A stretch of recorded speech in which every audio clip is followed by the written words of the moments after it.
Okay, so now we're going to look at if, else statements where we're going to compare characters.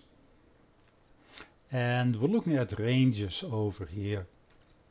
So what we're going to be doing over here is define a character, and remember that a character is a single character where we put single quote marks around the A or the B or the C or whatever. And remember that we've talked about getting single characters from the cin_get function. So after we get our character, we first check if it's between the character 0 and the character 9. And actually you see that the number for the number behind the number 9 is actually 57, and over here it's 48.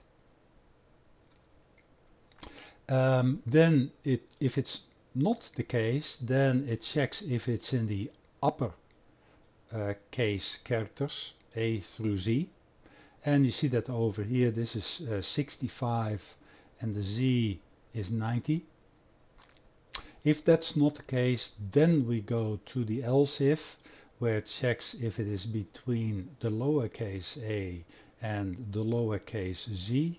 And again you see that the lowercase a is really behind the scenes an integer 97, and this one is 122. And of course then you've entered a lowercase character. When none of these are the case, then we get our else, and we get a statement that this is not a digit or a letter. So let's run this. I'll do a lowercase y, lowercase.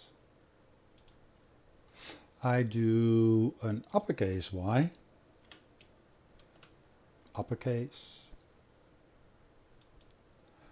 I do the number 5.